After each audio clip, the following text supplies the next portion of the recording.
Hello दोस्तों, आज मैं आपको बताऊंगी वैल्यू इन्वेस्टिंग के 7 महत्वपूर्ण सिद्धांत जो हर निवेशक को जानना चाहिए। यह निवेश रणनीति महान निवेशकों बेंजामिन ग्राहम और वॉरेन बफेट द्वारा लोकप्रिय हुई है। पहला सिद्धांत, अंतर्निहित मूल्य को समझना।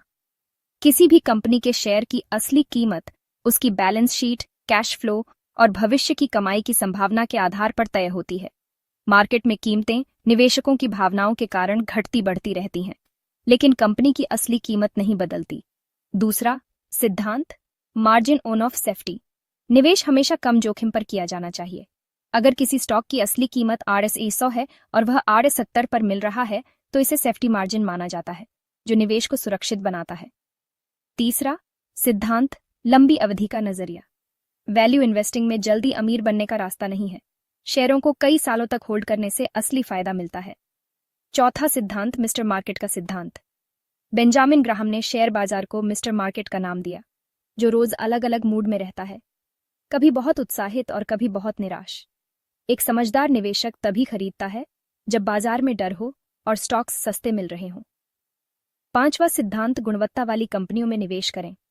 मजबूत फंडामेंटल वाली कंपनियां चुनें, जिनका कम कर्ज, अच्छा मैनेजमेंट और मजबूत बिजनेस मॉडल हो। ऐसे सेक्टर चुनें जो आने वाले सालों में ग्रोथ कर सकते हैं। छठा सिद्धांत, भावनाओं पर नियंत्रण रखें। शेयर बाजार में लालच और डर सबसे बड़े दुश्मन हैं।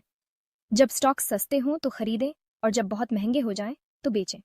सातवां सिद्धांत, डिविडेंड और कैश फ्लो को समझें। अच्छी कंपनियां अपने शेयरधारकों को नियमित रूप से डिविडेंड देती हैं। जिन कंपनियों के पास मजबूत कैश फ्लो होता है, वे आर्थिक संकट में भी सुरक्षित रहती हैं। तो दोस्तों, वैल्यू इन्वेस्टिंग धैर्य और अनुशासन की मांग करती है। ये बाजार की चालों को अनदेखा करके लॉन्ग टर्म ग्रोथ पर ध्यान देने की रणनीति है। अगर सही कंपनियों को अच्छे दामों पर खरीदा जाए और धैर्य रखा जाए, तो यह निवेशकों को असाधारण रिटर्न दे सकती है। धन्यवाद, और अधिक जानकारी के लिए चैनल को सब्सक्राइब करें और बेल आइकन दबाएं।